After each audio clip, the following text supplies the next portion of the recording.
Howdy, folks. Welcome to class. Today is Friday, April 29th. I'm obviously not here right now. And scheduled on RimWeb for us, we have to prepare for the Unit 6 test. Okay, so if you go to RimWeb and you scroll down to the Lesson Plans tab, you'll find an attachment, all right? And that attachment is going to look a whole lot like this document right here. It is your study guide for the Unit 6 test. Now, I basically have no voice right now, so I'm talking as loudly and clearly as I possibly can. So if you need to turn the volume up, then perhaps do so, or just listen carefully. Okay, I'm doing my best over here. Okay, so this is the Unit 6 study guide, all right? Basically, the test, which you're going to write on Monday when we come back. I'm still not going to be here, but a substitute is going to administer the test to you, and it's all ready to go. The test is going to require you to write a response to one of the three prompts that we've discussed throughout the unit. Okay, and if you're an honor student, which everyone in the room is, you need to be prepared to write about all three of the prompts. Okay, so that's quite a lot of preparation, and that's by design. Okay, as an honor student, you need to spend quite a bit of time preparing for and getting ready for all three of these essays if you want to be successful. Okay, so the prompt is going to require you to develop a well-reasoned position on a contentious issue after carefully reading and analyzing the content of sources. Your essay should feature a thesis that responds to the prompt, a clear line of reasoning that supports your thesis, evidence synthesized from at least three sources that substantiates your line of reasoning, commentary that explains your evidence, and a clear and readable writing style. The prompt will be one of the three prompts we discussed throughout the unit. Okay, so prompt number one is from the American Jeremiad. Prompt number two is from Religious Tolerance, okay, about the Cordoba House Mosque.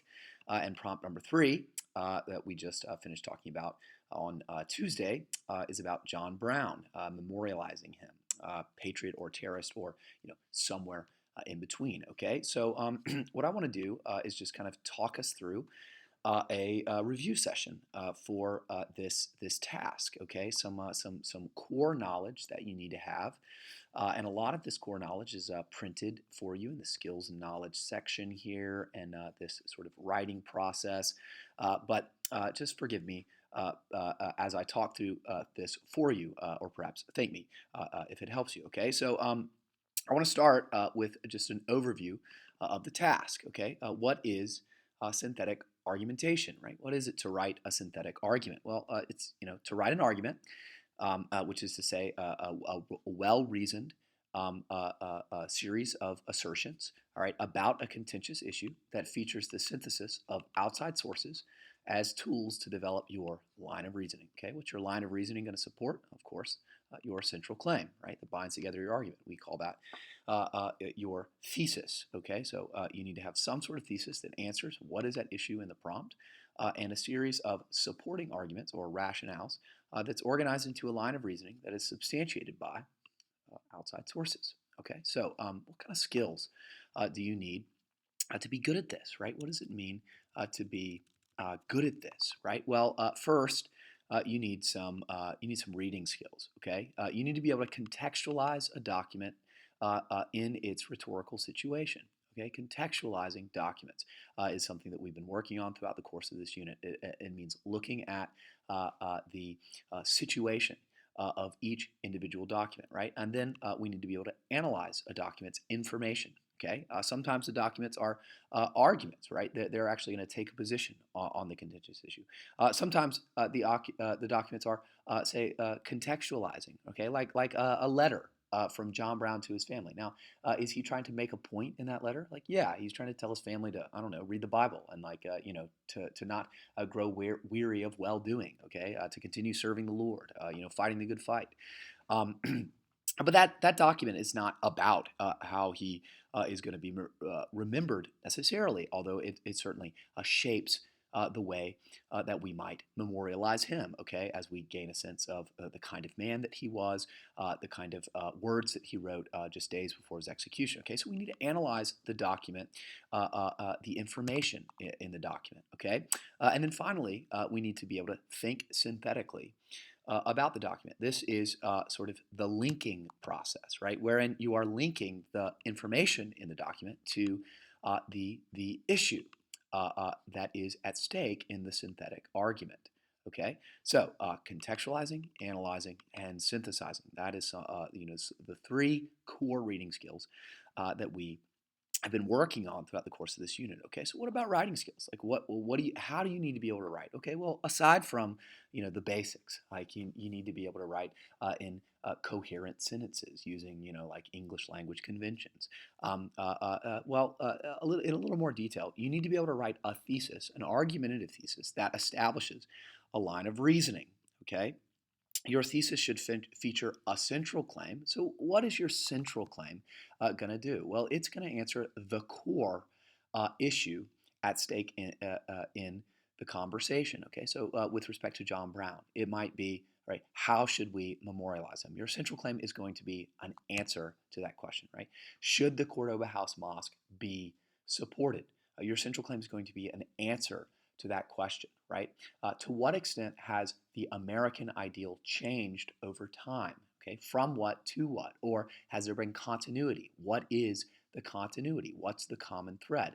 Your central claim is going to answer the fundamental question, and then your supporting rationales are going to offer reasons why your central claim is right. Okay, the relationship between central claim and supporting rationales is what we call line of reasoning. Okay, so you need to be able to write a thesis that establishes a line of reasoning, a central claim, and supporting rationales. Okay, you also need to be able to write multiple body paragraphs. Okay, so your essay should feature more than one supporting rationale, more than one supporting argument. Okay, and what are those body paragraphs going to do? Well, they're going to feature supporting claims, citation of significant pieces of information from the sources that evidence your claim or help you evidence your claim, and then commentaries that explain the significance of that information. Okay, so let me give you an example. All right, let's say one of your supporting claims is that John Brown ought to be memorialized as something like an American hero. All right. Well, you might cite some significant pieces of information from the letters or the letter to his family prior to his execution. And that information on its own is not necessarily going to mean or close the case that he ought to be memorialized as a hero.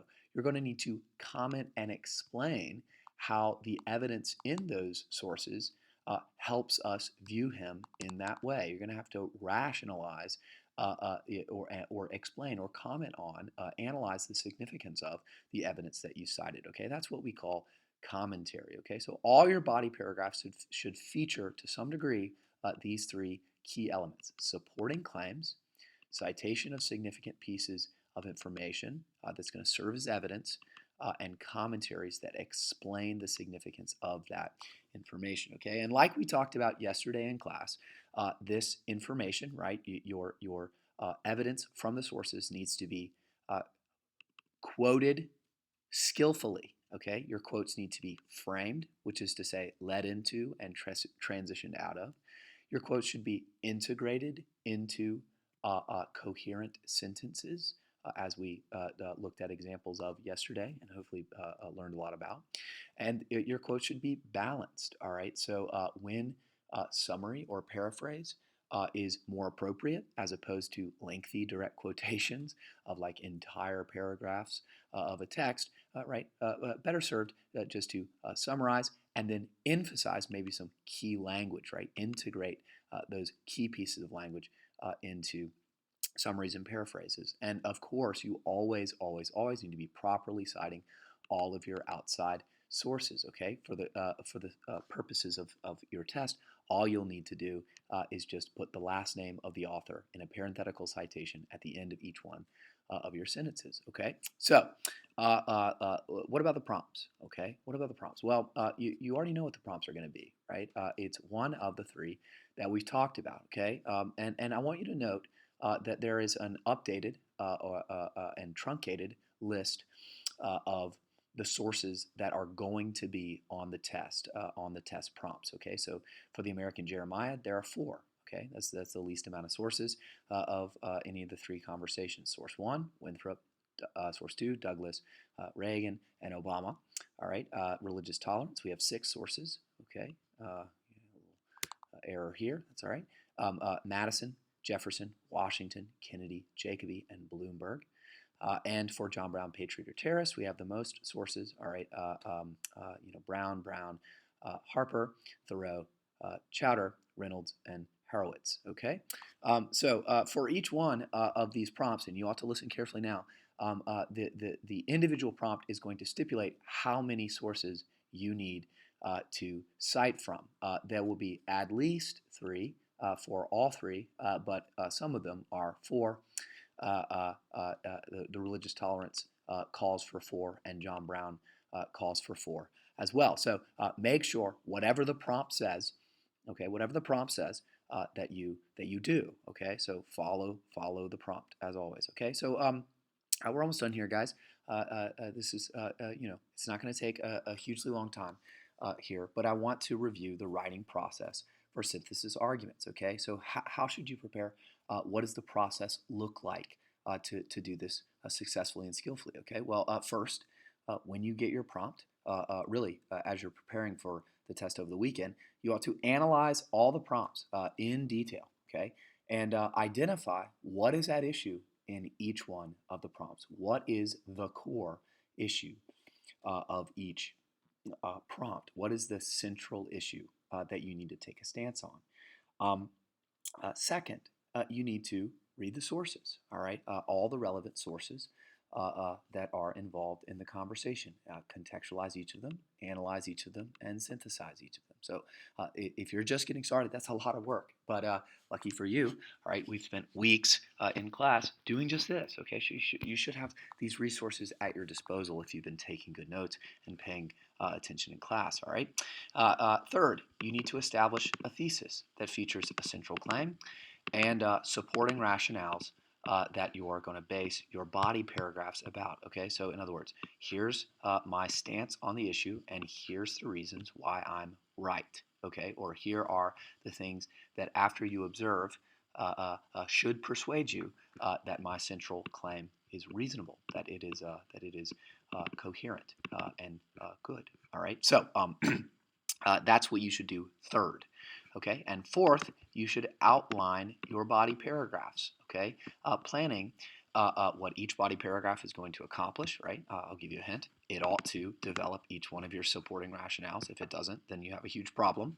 And you should note how what sources you're going to use in each section of your argument. Okay, so if it's a Cordoba House Mosque case, my first supporting rationale, I might reference Madison and Jefferson. Okay, and perhaps in my second rationale, I would be referencing, Jacoby and Bloomberg or something like that, right? And I'm going to outline that just very briefly. And guess what? You can do steps 1, 2, 3, and 4 at home before you take the test. Okay, so that's great. That's great news. You can come in with note cards that feature detailed work on all of these first 4 steps, and then all you have to do in the 90 minutes that you have to take your test is to write.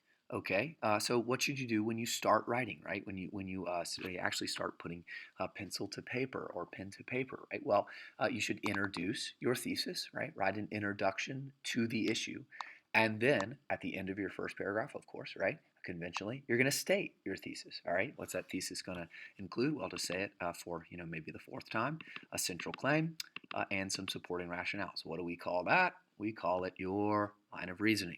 Okay, then you want to write your body paragraphs. Okay, you need to feature a sort of, or your writing should feature a transition. into your first supporting argument. Okay, think of this like a topic sentence or a claim that introduces your first supporting rationale. Okay, so like the first reason why we should blah blah blah blah blah, and on you go. Right. Then to support that rationale, you need to introduce pieces of evidence that are going to help substantiate your supporting argument. These pieces of evidence, of course, are going to come from the sources, and they need to be framed, integrated, balanced, and properly cited. We know this. We ought to know this backwards and forwards. What are you going to do after you cited your evidence? Well, you're going to transition into commenting on or explaining that evidence, right? This is what you should do in all of your body paragraphs, okay? Now, don't think that you should only cite one piece of evidence and then have one set of commentary, right? Of course, you can introduce some evidence, right? Link it to the text, comment on it, and then move to more citation of more evidence in that very same paragraph as you are giving a full, airtight, well-developed support for that rationale, right? That's going to be linked to your central claim. All right, and after you've substantiated your supporting rationale adequately, you can just transition to your next supporting argument. Okay. All you need to do is repeat this process until your line of reasoning, the line of reasoning established in your thesis, right, has been fully supported. Okay, so your essay will be great if your central claim answers the prompt, your supporting rationales are rationally linked to the position that you've taken, and your body paragraphs develop persuasive arguments, evidence-based arguments featuring well-developed commentaries about each one of those supporting rationales. Okay, so you will have what we call again a line of reasoning. Okay, that line of reasoning will be coherent. I'll read your paper, and I will, with a huge smile on my face, give you an A, enter your grade, and move on. Okay, so that'll be great. When you're done with your body paragraphs, all you need to do is conclude your argument. Okay, you could explore the implications of your argument. All right, you could just simply reiterate your central claim and restate your supporting rationales. Wrapping up your line of reasoning, writing conclusions is not rocket science. Okay, so don't introduce a whole new topic. Perhaps just explore the implications of what you have suggested, right? What you've proven, and then move on. All right, close down your essay and move on. All right, so that is the long and the short of what the synthetic argument test is going to be evaluating and how you ought to prepare for it over the weekend. All right. So the substitute on Monday, it's Ben McCormick, is going to hand you your test. Okay. He's going to read you the directions. You guys are going to read the prompt. There's going to be a list of sources. You ought to bring your textbook, of course. All right. We're going to have access to the sources. And then you're going to write your test. All right. You'll have 90 minutes to write it. And I am very hopeful about the quality of you guys' responses. Okay, so be ready for all three, and let's knock it out of the park on Monday. Okay, have a great weekend, and make sure you prepare, guys. Let's spend some time with these prompts, and let's spend some time with these sources. Okay, I will see you on Tuesday.